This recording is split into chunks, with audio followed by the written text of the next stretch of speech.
Assalamualaikum warahmatullahi wabarakatuh. Balik lagi dengan saya Husni Mubarok di channel saya. Oke, di kesempatan kali ini kita akan membahas satu tema cukup unik dan menarik, yaitu tentang seksualitas. Nah, di sini saya akan berbicara tentang mitos-mitos yang biasanya sering dipercayai oleh kalangan kiai dan santri di dalam kitab kuning, terutama mitos seputar seks di kitab kuning pesantren. Nah, sebagaimana kita tahu bahwa pondok pesantren itu adalah pondok yang biasanya mengajarkan ilmu-ilmu syariat atau ilmu-ilmu agama kepada anak didiknya yang disebut dengan santri. Dan sistemnya asrama.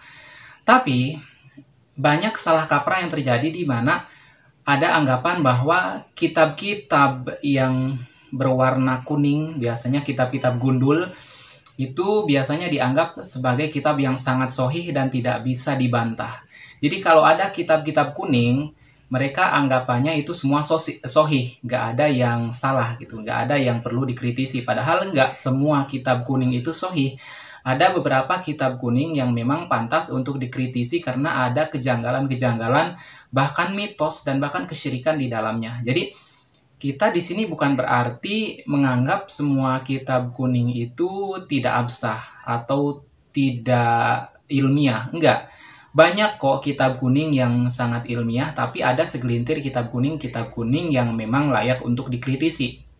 Sekali lagi, saya tegaskan bahwa kitab kuning itu bukan teks yang suci dan tanpa cela. Kitab kuning itu sama seperti kitab-kitab lainnya, kitab-kitab yang di dalamnya ada kemungkinan salah, ada kemungkinan benar, gitu.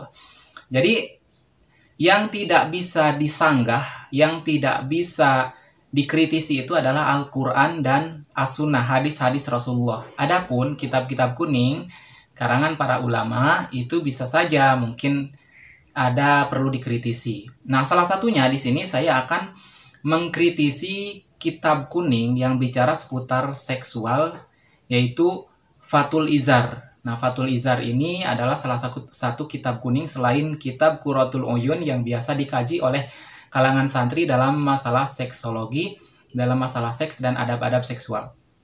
Nah, kitab Fathul Izar ini, sebagaimana yang kalian lihat di sini, bahwa kitab ini adalah kitab tentang tata cara dan etika hubungan seksual yang biasanya dipelajari di kalangan pesantren.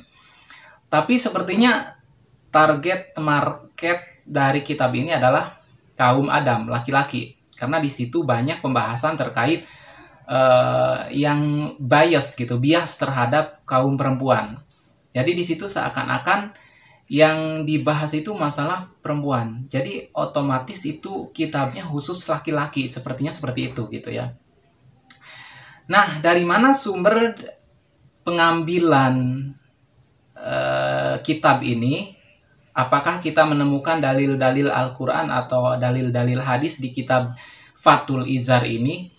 Sayangnya kita katakan bahwa sumber dari kitab Fathul Izar ini kebanyakan dari kila wakola, dari katanya gitu ya. Jadi di situ nggak ada sumber-sumber ilmiah dari Al-Quran dan Sunnah, apalagi sumber-sumber ilmiah dari penelitian-penelitian para saintis gitu. Ya itu nggak mungkin karena memang itu kitab klasik yang dikarang di masa lampau.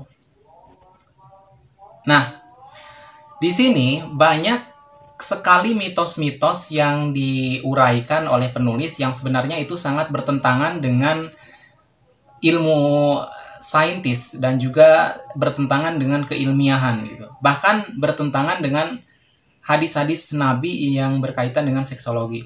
Misalkan di situ dituliskan ada di pembahasan rahasia perawan, di situ ada kalau bibir perempuan itu tebal katanya, maka yang di bawah juga itu tebal. Kalau bibirnya tipis, maka yang di bawah itu juga tipis. Kemudian kalau bibir perempuan itu lebar katanya, maka yang di bawah itu juga lebar. Nah, ini kan menurut saya ini mitos yang mengada-ngada ya. Ini sebenarnya hanya perkiraan atau sumbernya nggak tahu entah dari mana gitu ya. Penulis mengatakan mendefinisikan ciri seksual seseorang itu berdasarkan ciri fisik yang bahkan sebenarnya itu nggak ada penelitian ilmiahnya. Bahkan banyak dibantah oleh orang-orang yang tentunya paham terkait hal ini gitu. Dan gak ada hadis Rasulullah yang mengatakan terkait hal itu.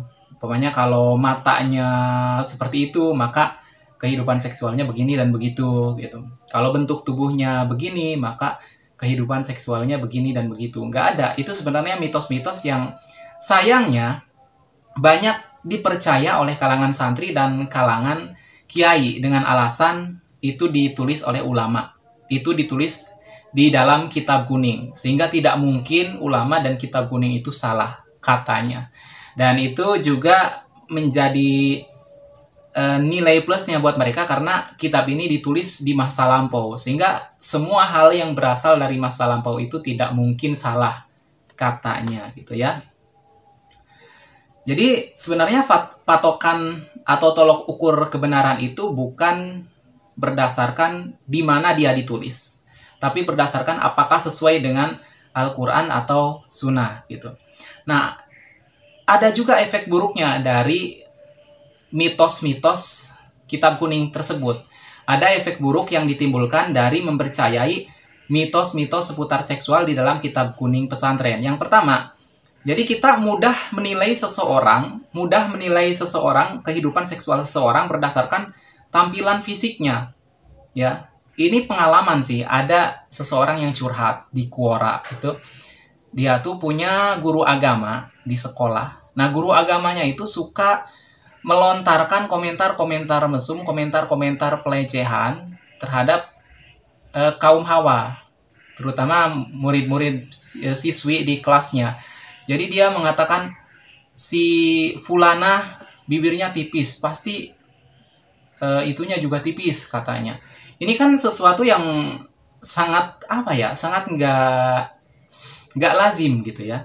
Jadi mudah menilai seseorang, terutama perempuan di sini karena di sini bias perempuan dari tampilan fisik luarnya, sehingga ini kan sangat merugikan karena itu belum tentu benar gitu.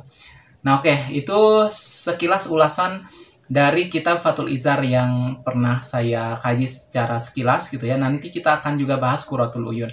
Nah, barangkali ada di antara kamu yang ingin berkomentar terkait hal ini atau beropini terkait hal ini, silahkan share di kolom komentar.